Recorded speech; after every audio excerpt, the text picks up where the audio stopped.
송영길 전 민주당 대표가 전당대회 돈봉투 의혹과 관련해 어젯밤 프랑스 파리 현지에서 기자회견을 열었습니다. 회견 내용에 대한 여야의 입장과 해석은 크게 갈렸는데요. 이 밖에 정치권 소식 두 분과 함께 짚어보겠습니다. 이창근 전 여의도연구원 부원장, 김종욱 전 청와대 행정관 두 분 모셨습니다. 어서 오십시오. 안녕하세요. 안녕하십니까? 자, 송영길 전 대표 기자회견에서 어떤 이야기를 할지 관심이 모아졌었는데 말하는 내용을 보니 결국 탈당하겠다, 그리고 조기 귀국을 하겠다 이런 내용 들어볼 수가 있었습니다. 그 내용 좀 어떻게 들으셨는지요? 뭐 일단 좀 예견된 내용이었던 것 같고요. 이 문제와 관련해서 말씀드린 것처럼 돈봉투 사건이라고 얘기하는 건 한 당의 신뢰를 추락시키고 국민에게 불신을 주는 내용이기 때문에 이 문제에 대해서 나름대로 의미 있게 대응하지 않으면 안 된다라는 공감대가 분명히 있었고, 이재명 당대표 그다음에 당 지도부가 그 내용들을 어떤 전화 유선상의 내용으로 전달을 했고, 또 이 전당대회라고 하는 것이 민주당이 지도부를 구성한 전당대회였었기 때문에 이 전당대회의 최대 수혜자였던 송영길 전 당대표 같은 경우 이 문제에 대한 책임을 질 수밖에 없는 거겠죠. 그럼 이제 본인 스스로 얘기했듯이 두 가지 방법일 텐데요. 하나, 사법적 문제 같은 경우는 본인이 돌아와서 이 문제를 해결하겠다고 얘기한 것이고, 정치 도의적인 문제와 관련해서 탈당을 통해서 당에 누가 좀 가급적이면 안 되겠다라는 내용을 하나 하고, 또 하나는 예를 들면 그 상임고문 사태를 통해서 나름대로 본인이 가지고 있는 문제점들에 대해서는 국민에게 어떤 사과를 갖다 설명하겠다 이런 내용을 얘기한 것 같습니다. 저는 그래서 뭐 이 정도 수준에서 앞으로 더 나아가야 될 방향들은 본인에게 제기되고 있는 사법적 의혹에 대해서 얼마만큼 본인이 주장한 무죄를 국민에게 설명하고 좀 사법적으로 자기의 내용이 옳다는 것들을 밝힐 것인가, 뭐 이런 내용이 앞으로 남아있다고 생각이 듭니다. 그래서인지 어제 발언한 내용을 보면 검찰 소환을 스스로 요청하는 발언을 하기도 했습니다. 사실은 뭐 어제 회견이라고 하는 게 굉장히 실망스럽다 저는 봅니다. 왜냐하면 본인이 검찰 소환을 요청했다고 하지만 그것은 정해진 순서예요. 왜냐하면 불법 정치 자금과 관련해서는 제일 먼저 자금을 공유한 사람, 그 다음은 그 불법 정치 자금을 수여한 사람, 그 다음은 그 사건으로 인해 수혜를 받은 사람, 이 순서로 수사가 이루어지는 게 사실입니다. 그런 상황에서 봤을 때 송영길 전 대표에 대한 소환은 예견된 사실이죠. 하지만 기자회견에서 본인이 보여준 모습은 검찰 소환을 요청하는 듯한 말을 뉘앙스를 비치면서 정치적으로 사법적으로 자기가 책임진다고 표면적으로 내세웠지만, 사실은 지금까지 나온 사실로 봐도 본인이 몸통이라는 건 다 밝혀졌는데 선긋기에 불과해요. 선긋기에 불과한 게 본인은 몰랐다고 주장했지 않습니까? 그 몰랐다라고 내용을 얘기했지만 녹취록이라는 부분이 과연 송영길 전 대표가 몰랐을까 하는 합리적 의심이 들 정도로 굉장히 선명하단 말이죠. 그렇기 때문에 어제 기자회견은 선긋기, 그리고 오히려 이 파장이 이재명 현 대표로까지 확대되는 그러한 전선을 차단하기 위한 그런 일종의 나름의 꼼수 아닐까, 저는 이렇게 봅니다. 그렇기 때문에 송영길 전 대표가 본인이 주장한 것처럼 검찰 소환까지 본인이 요청했다는 자세를 보이려면은 깨끗하게 잘못한 것을 인정을 해야죠. 몰랐다는 게 아니라 본인이 알고 있었다면 알고 있었던 내용대로, 본인이 지시를 했다면 지시했다는 내용대로 그렇게 하는 것만이 아마 본인이 얘기하는 정치적 책임이나 사법적 책임을 본인이 지고 본인 이외에 다른 피해나 민주당의 번지는 피해, 그런 것을 막을 수 있지 않을까, 그렇게 생각을 합니다. 송영길 전 대표의 기자회견 이후 일단은 민주당은 한숨 돌린 분위기고, 국민의힘 같은 경우에는 조금 전에 부원장께서 말씀을 해주신 것처럼 이거 꼬리 자르기 아니냐 이런 목소리 내놓고 있습니다. 저는 꼬리 자르기라고 말씀하신 이유를 잘 모르겠어요. 아직 꼬리인지 아닌지 확인도 안 된 내용들이거든요. 말씀하신 것처럼 녹음 내용 속에서 의혹이 있다라고 하는 것이고, 그 의혹이 적어도 과거의 집권 여당이었던 민주당에게 있었기 때문에 이 문제에 대해서 정치 도의적인 책임 문제에 대해서는 지겠습니다만, 사법적 문제는 송영길 전 당대표 입장은 일관되게 본인은 인지하지 못했다는 얘기를 하고 있어요. 그래서 돌아와서 이 부분에 대해서는 검찰 수사를 통해서 밝히겠다고 얘기했는데, 뭐 국민의힘 같은 경우는 이미 기정사실인 것처럼 말씀하시는 건 매우 좀 논란이 될 수 있다는 말씀을 좀 드리고 싶고요. 뭐 예를 들면 그러면 곽상도 전 의원 아들이 퇴직금 50억 받은 다음에 그 다음날 탈당하면 그것도 꼬리 자르려고 얘기할 수 있는 겁니까? 꼬리 자르기인지 아닌지에 대한 핵심적인 내용들은 유무죄를 판단할 수 있는 건데요. 국민의힘은 법원이 아니기 때문에 이 문제에 대해서 판단할 수 없어요. 주장만 할 뿐인 거고. 전 그래서 가장 중요한 문제는 일단 윤석열 정부하에서의 검찰이 수사하지 않겠습니까? 검찰이 그냥 예를 들면 쉽게 수사하겠습니까? 제대로 다 수사하겠죠. 그러면 검찰이 증거를 가지고 있고 그다음에 철저하게 수사를 할 것이고 그다음에 그 이후 법원의 판단을 물으면 될 문제인 건데 지금 이렇게 예를 들면 뭔가 명백하게 유죄인 것처럼 얘기하는 것은 근데 좀 정쟁의 수단이 될 수 있다는 말씀을 분명히 드리는 것이고요. 저는 이 문제는 사법부가 판단할 것이라는 생각이 드는데 국민의힘 같은 경우 사실 2000년대 초반에 소위 150억 정도 차떼기 문제가 있었죠. 2008년도에 돈봉투 문제가 있었죠. 뭐 예를 들면 자유스러운 것처럼 말씀하시는 건 문제가 있다. 그리고 이 문제를 제가 계속 말씀드리는 건 다투는 문제는 법원의 판단을 받으면 되는 문제이기 때문에 그 이전에 민주당이 해야 될 부분들은 정치 도의적인 책임인 것이고 그 정치 도의적 책임을 넘어서서 더 해야 될 내용들은 앞으로 이런 일이 벌어지지 않도록 당내에 어떻게 제도화할 것인가 그리고 이런 문제가 발생했을 때 얼마나 엄정한 처벌을 통해서 이런 것들을 아예 시도하지도 못하게 할 것인가라는 부분과 관련된 국민에 대한 대국민 약속을 저는 하는 것이 순서라는 생각이 들고요.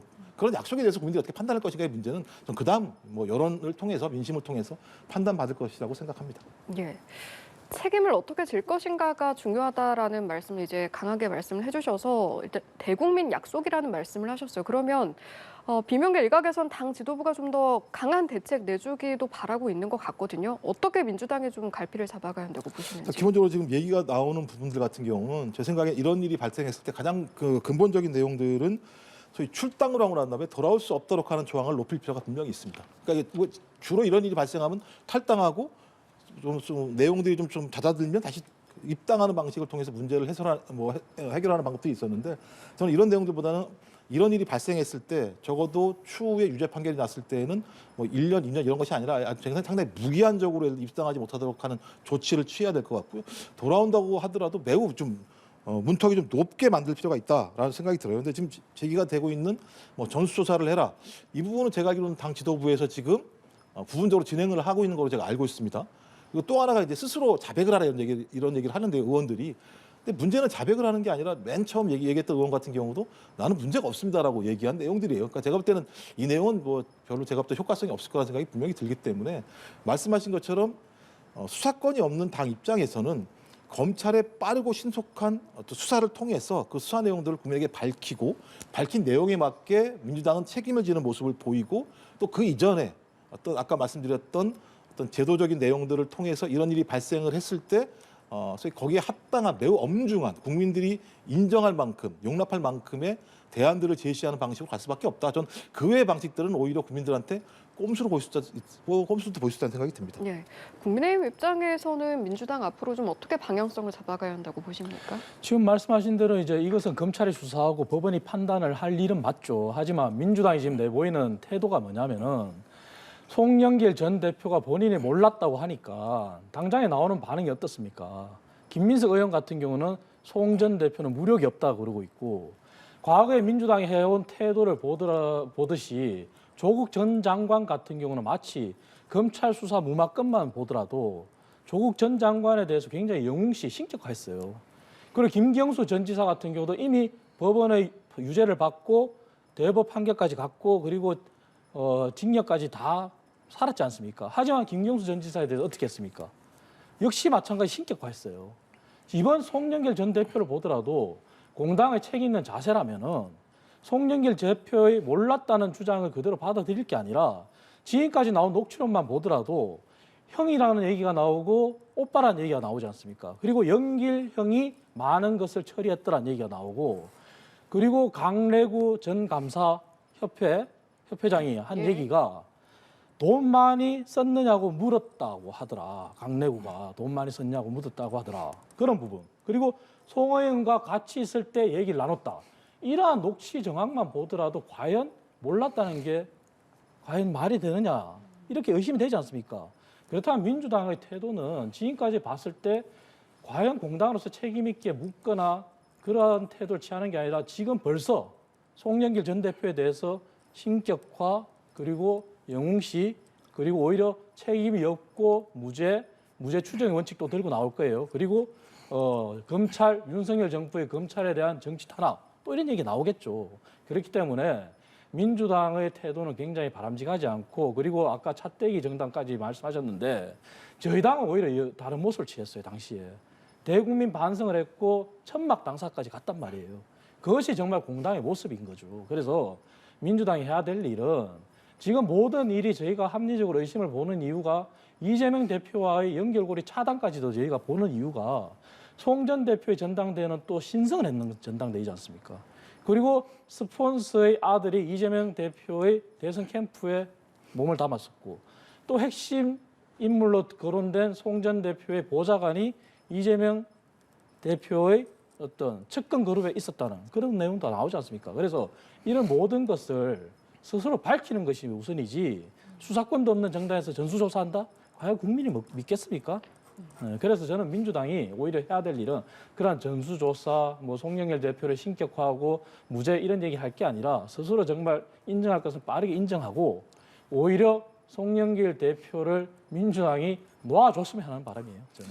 근데 제부터 용어는 좀 엄격하게 사용하셔야 돼요. 신격화라는 표현을 쓰시면 안 됩니다. 뭐 어디가 신격화를 했습니까? 예를 들면 조국 전 장관이든 김경수 전 지사든 신격화를 했다는 얘기에 대한 근거, 구체적인 증거가 있습니까? 당이 공식적으로 얘기한 입장만 말씀을 하세요. 당에서 뭐라고 했습니까? 송영길 전 당대표에 대한 기자회견에서 존중한다. 정치적 고려 없이 신속하게 협상 수사해달라고 한 게 공식 입장이에요. 공식 입장이 아닌 다른 사람들의 얘기를 가지고 신격화라고 말씀하시는 건 제가 볼 때 공당끼리 예를 들면 정당 간의 경쟁을 하는 건데 그 용어 자체라고 하고 그 북한 사용하는 거 아닙니까? 신격화라는 용어들을. 전 그건 제가 볼 때 계속 예를 들면 민주당을 종북적인 방식으로 몰아가려고 하는 것이라는 생각이 드는 것이고요. 법원에서도 판단했지 않습니까? 예를 들면 그 강래구 전 감사에 대해서 분명히 예를 들면 증거 자료들을 가지고 있고 본인이 증거 인멸할 우려가 분명히 없고 다툼의 여지가 있기 때문에 소위 방어권을 보장해 준다는 얘기를 하고 있잖아요. 그렇다면 검찰이 어떤 수사라고 상관없이 법원의 판단 같은 경우 아직 다툼의 여지가 있다는 거 아니겠습니까? 다툼의 여지가 있는 내용들을 가지고 왜 예를 들면 유죄인 것으로 말씀하시고 신격화라고 말씀하시는지 모르겠어요. 제가 계속 말씀드리잖아요. 우리나라는 최종적 판단을 누가 하느냐? 법원이 하는 거예요. 정당이 하는 게 아니고 검찰이 하는 게 아닙니다. 근데 제가 볼 때는 검찰의 주장이나 또는 예를 들면 국민의힘의 주장을 가지고 신격화했다? 이렇게 말씀하시는 건 매우 프레임이다. 저는 그래서 그런 용어 같은 경우는 매우 절제되게 사용된다고 생각합니다. 아니 뭐 북한 얘기까지 나오시는데 각자의 패널에 대한 의견을 존중해 주셨으면 하는 게 제 바람이고요. 어떻게 했습니까? 대법원 판결 말씀하신 대로 법원의 판결을 존중해야 되는 것이 공당의 자세고 공당에 소속된 사람들의 자세예요. 하지만 법원의 판결을 부정하고 법원의 판결도 믿지 않겠다고 했는 게 지금까지 민주당 지지자들의 자세였고 민주당의 내부의 태도지 않습니까? 그렇기 때문에 패널의 의견을 말씀드린 거고요. 그래서 송영길 대표든 조국 전 장관이든 그리고 김경수 전 지사든 민주당의 지금까지 취해온 태도는 민주당의 법원이라고 해도 거의 과장된 게 아닌 상황이지 않습니까? 김명수 대법원장의 체제가 저희 국민의힘에서 보는 시각은 민주당의 법원이라는 시각을 가지고 있는 거예요. 이번 강래구 전 감사협회장의 기각 사유도 보면은 영장에서 우리가 기각을 할 때 가장 큰 이유는 도주의 우려나 증거 인멸의 우려가 있을 경우입니다. 하지만 이번에 판단 어떻게 됐습니까? 영장에서 기각을 할 때 증거 인멸을 시도했다고 단정하기 어렵다는 매우 애매모호한 표현을 했어요. 그렇기 때문에 저희들은 그런 시각을 가질 수 있는 것이 저희 국민의힘의 시각인 거죠. 그리고 패널들의 의견이나 저희 국민의힘의 의견이나 이런 공당의 의견은 또 존중해 주는 게 또 예의라고 생각합니다. 아까 예를 들면 국민의힘에서 이런 조치에 대해서 신격화라는 용어를 공식적으로 사용하십니까? 제가 제 패널의 의견이라 그렇지 않습니까? 알겠습니다. 이건 일부 표현에 네. 대한 이제 논쟁이기 때문에 저희가 다음 이야기로 넘어가도록 하겠습니다. 첫 번째 사안 같은 경우에 또 이제 수사 중이기 때문에요. 사법적인 판단 지켜보도록 하고요. 자, 외교 이야기를 좀 해보도록 하겠습니다. 윤석열 대통령의 외신 인터뷰 이후에 러시아에서 그리고 중국에서 좀 다소 거센 발언들이 좀 나오고 있거든요. 어떻게 바라보고 계신지요? 저는 사실 중국이 이번에 윤 대통령을 향해 한 발언이 굉장히 저는 참 엄청난 외교적 파장을 가져온 발언이라고 생각해요. 왜냐하면은 대만 문제에서 불장난을 하는 자. 이것은 누가 봐도 윤 대통령을 향한 공격이에요. 그리고 그러한 사람은 반드시 불에 타 죽을 것이다. 과연 대한민국 국민이고 아무리 야당이라도 같이 대한민국의 국익을 원한다면은 여기에 대해 오히려 항의해주고 같이 입장을 취해주는 게 최소한 같이 정치를 하는 사람들 입장이라고 봐요. 하지만 이재명 대표는 어떻게 했습니까? 주한미군을 대중전선의 전초기지라고 그랬고 그리고 주한미군을 과거 대선 치를 때는 점령군이라고 표현을 했었고 그리고 우크라이나 러시아 전쟁 사태에 대해서는 젤렌스키라고 하는 초보 대통령이 러시아 심기를 건드렸다 이런 표현을 했어요. 그리고 지금도 끊임없이 북한 대변인인 듯한 중국 대변인 듯한 그리고 러시아 대변인 듯한 자세를 보이는 것이 민주당의 태도예요. 이러한 모습들에 대해서 저희는 오히려 실망을 금할 수 없고요. 분명히 말씀드리지만 윤 대통령이 말한 부분은 과거 문재인 대통령이 말한 부분하고 어떻게 보면 일맥상통하는 부분이에요. 뭐냐? 윤 대통령은 대만과 관련된 현재의 상황에 대해서 힘에 의한 변경에 대해서 반대한다 표현했어요.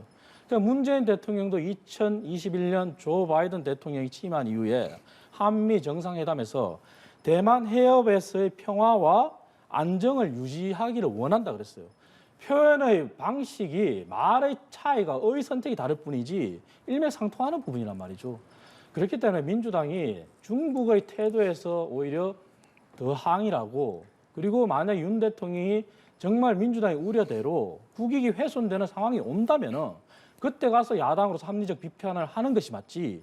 지금 벌써 대미 그다음에 한미 정상회담 이런 게 아직 진행되지도 않았어요. 내일 이제 떠나시는 거예요. 그런데 벌써 우리나라가 일본 외교에 의해서 미국에 굴종 외교를 한다. 벌써 미국의 모든 것을 다 갖다 바치려나. 이러한 말들을 하는 것이 과연 국익에 도움이 되냐 이거죠. 네. 그래서 민주당은 오히려 지금 상황에서는 윤 대통령이 하시는 방향을 보시고 그 결과에 대해서 합리적 비판해 주시는 게 맞다고 생각합니다. 말씀하신 것처럼 이제 한미 정상회담 앞두고 윤석열 대통령 내일 출국을 하는데 지금 중국과 러시아와의 우리나라 관계 어떻게 좀 바라보시는지 궁금합니다.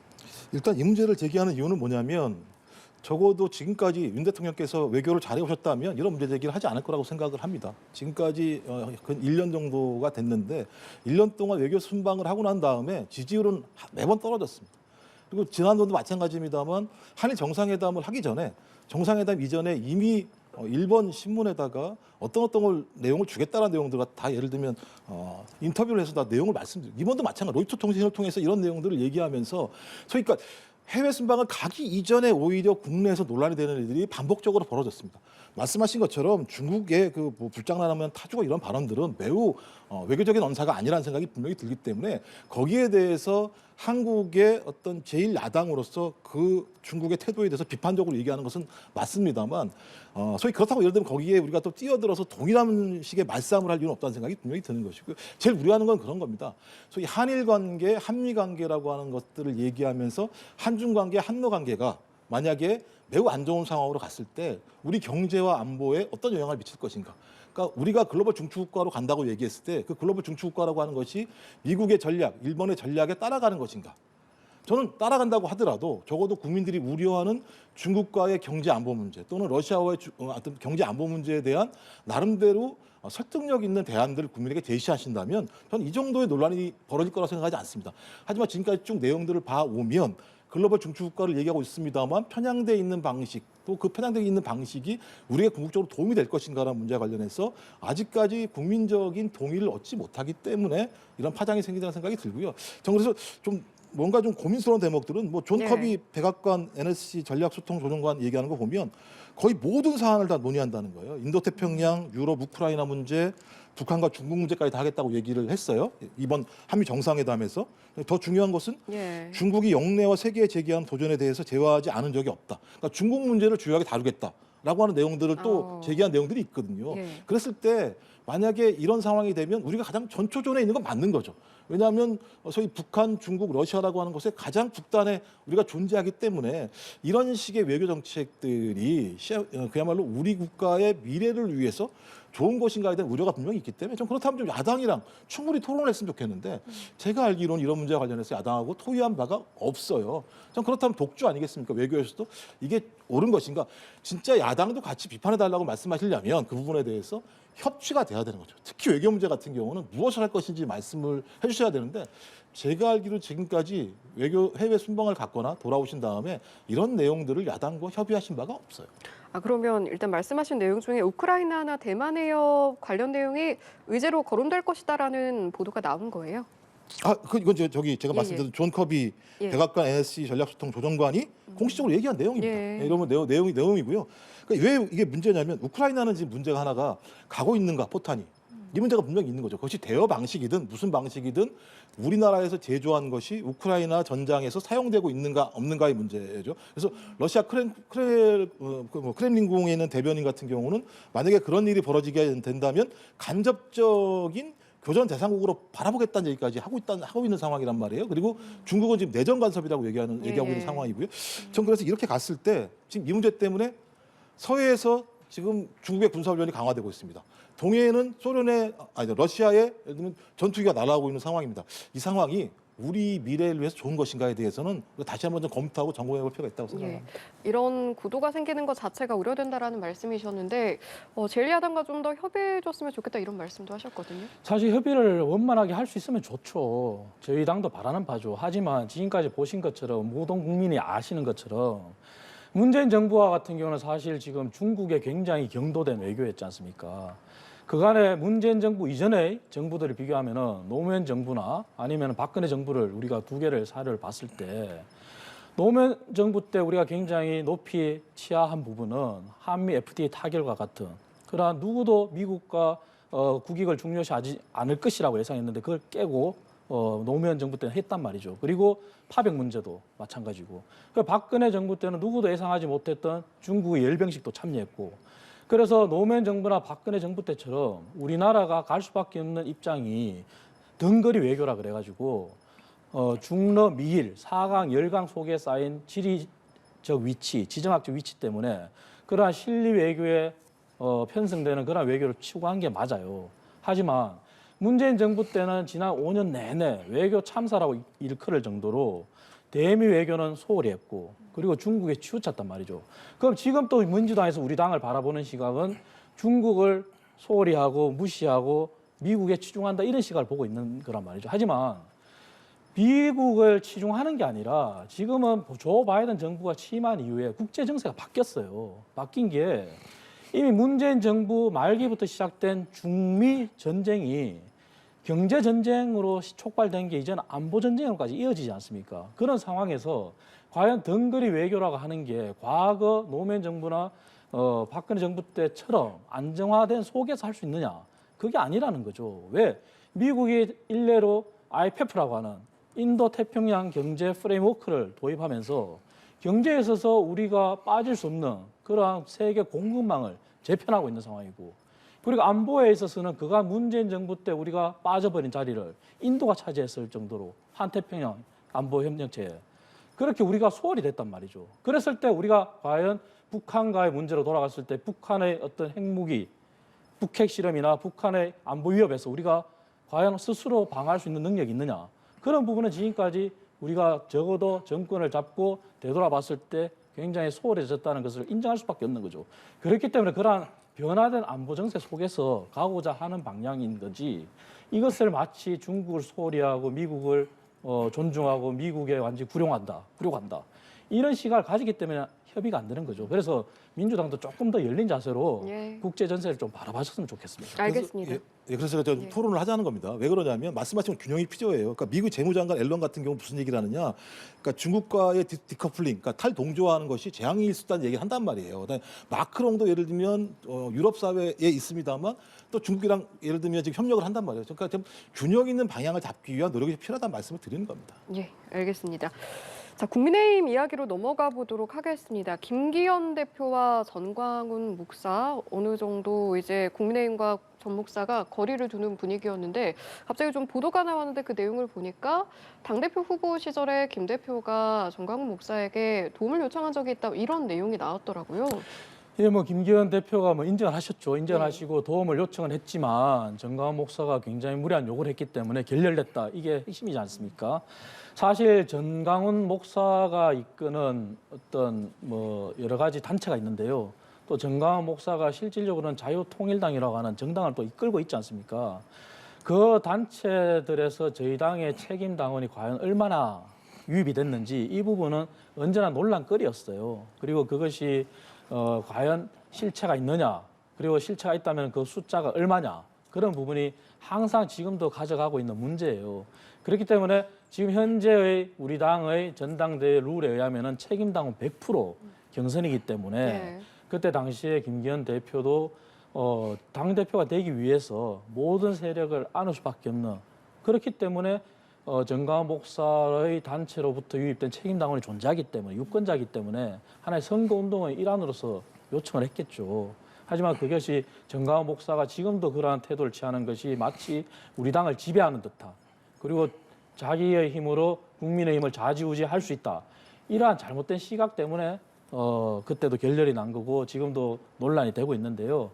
지금 명백히 말씀드리지만 저희 당은 정강훈 목사의 개인에 의해서 좌지우지되는 당도 아니고 책임당원이 지금 83만 책임당원 시대에 정강훈 목사의 이끄는 단체에서 유입된 책임당원이 얼마인지 모르겠지만 더 오래되고 우리 당을 아끼고 그러한 책임당원이 더 많기 때문에 지금이라도 정강훈 목사가 저희 당을 지배하는 듯한 그러한 태도를 취하는 것을 버려야 할 때만이 본인이 정말 나라를 걱정하시는 듯한 말씀을 하신 것이 현실화될 수 있고 자유우파 본인이 얘기하듯이 그래서 예. 나라를 위한 일을 할 수 있을 거라 생각합니다. 예. 애초에 전 목사의 당에 대한 영향력 자체가 좀 미미하다라는 말씀이셨던 것 같아요. 뭐 일단 제가 볼 때는 뭐 내용을 알 수 없습니다만 일단 타이밍은 좀 늦은 것 같다라는 생각이 들어요. 그러니까 초기에 이런 논란이 있었을 때 국민의힘에서 정강훈 목사와 빨리 절연했다라고 얘기한다면 지금처럼 이렇게 파장이 크지는 않을 거라는 생각이 드는데 그러니까 사실을 모르겠습니다만 추정하자면 그런 거죠. 그러니까 김기현 현 당대표가 정강훈 목사에게 저희 과반을 넘을 수 있도록 해달라고 얘기하는 건 결선 투표를 하지 않게 도와달라는 얘기를 했다는 거 아니겠습니까? 그렇다면 이 얘기는 어떤 형태로든 정광훈 목사가 영향력을 갖고 있다라는 걸 김기현 당대표가 인정했다는 것이고 그다음에 김재원 수석 최고위원 같은 경우도 마찬가지입니다만 수석 최고위원 그러니까 1등이 된 거죠. 최고위원 중에서 되고 난 다음에 맨 처음 찾아간 곳이 뭐 정광훈 목사를 찾아갔던 측면이 있는 것이고 또 최고위까지 빠지면서 미국까지 가서 강연까지 했던 이런 내용들을 봤을 때 어떤 형태로든지 정광훈 목사라는 사람이 국민의힘 내부에 일정한 힘을 가지고 있다. 또 아니면 우파 진영 내부에서 나름대로 영향력이 있기 때문에 그것을 존중할 수밖에 없다라는 측면들을 이번에 반영한 거 아니냐. 그렇다면 말씀하신 것처럼 앞으로 그렇지 않겠다는 모습들을 차근차근 보여주면 된다는 생각이 들어요. 근데 그렇지 않고 계속 이런 일이 반복된다면 아무리 국민의힘이 그런 일이 없다고 얘기하더라도 국민들이 신뢰하지 않을 수 있다는 생각이 듭니다. 예, 알겠습니다. 여기까지 듣고 오늘 말씀 마무리하도록 하겠습니다. 오늘 이 시간에 이창근 전 부원장, 김종욱 전 행정관 두 분과 함께했습니다. 고맙습니다.